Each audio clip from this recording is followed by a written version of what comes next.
Hi friends. ఈ నెల 23 తారీఖు జరిగిన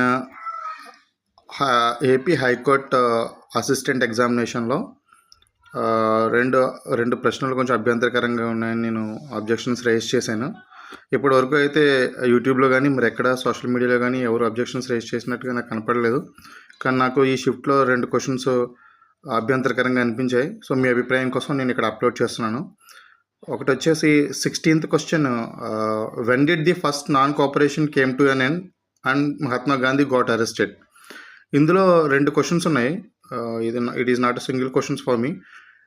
ఫస్ట్ వచ్చేసి నాన్ కోఆపరేషన్ మూమెంట్ ఎప్పుడు ఆగిపోయింది, 2 మహాత్మా గాంధీ ఎప్పుడు అరెస్ట్ అయ్యారు.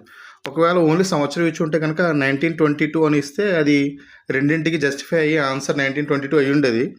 కానీ నాన్ కోఆపరేషన్ మూమెంట్ వచ్చేసి అది ఫిబ్రవరిలో 12th ఫిబ్రవరిన గాంధీజీ చౌరీ మూమెంట్ చౌరీ ఘటన జరగగానే వెంటనే దాన్ని ఆపేయడం జరిగింది.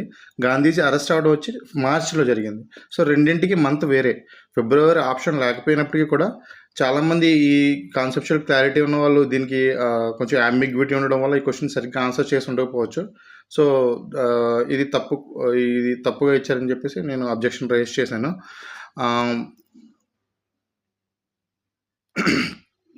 అది దీనికి సంబంధించి మీ అభిప్రాయాన్ని మీరు తెలియజేయగలరు. అదేవిధంగా సెకండ్ క్వశ్చన్ వచ్చి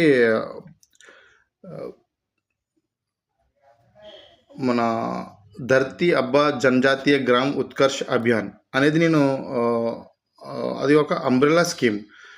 అంటే హెల్త్కి సంబంధించిన ఇన్ఫ్రాస్ట్రక్చర్ డెవలప్ చేయడానికి ప్రారంభించినటువంటి ఒక స్కీమ్ అది, ట్రైబల్ ఏరియాస్లో కూడా. సో దానిలో భాగంగానే ఆది కర్మయోగి అభియాన్ అనేది ప్రధానమంత్రి జన్మాన్ యోజన అని కూడా వస్తాయి అన్నమాట. సో ఆది కర్మయోగి అభియాన్ అని ఆన్సర్ ఇచ్చారు, కానీ దానికి మోస్ట్ రిలవెంట్ ఆన్సర్ ధర్తీ అబ్బా జనజాతీయ గ్రామ్ ఉత్కర్ష్ యోజన కూడా ఎందుకు కాదు, అది మోస్ట్ రిలవెంట్గా ఉంటుంది కదా, ఎందుకంటే అదొక అంబ్రెల్లా స్కీమ్. దాంట్లో ఈ చిన్న స్కీమ్స్ అన్నీ ఉంటాయనేది పిఐబి రిపోర్ట్లో గవర్నమెంట్ అఫీషియల్గా రిలీజ్ చేసిన డాక్యుమెంట్స్లో ఉన్న ఇది ఇన్ఫర్మేషన్. అది దాన్ని కోట్ చేస్తూ నేను అబ్జెక్షన్ రైజ్ చేశాను. అదేవిధంగా ముందు మీకు చెప్పిన గాంధీజీ చౌరీ మూమెంట్ తర్వాత నాన్ కోఆపరేషన్ మూమెంట్ ఆపేయడం, తర్వాత ఆయన అరెస్ట్ అయిన డేట్స్కి సంబంధించి ఒక స్టాండర్డైజ్డ్ రిసోర్సెస్ అయితే నేను NCERT 12th class history page number 351ని కోట్ చేస్తూ పంపించాను.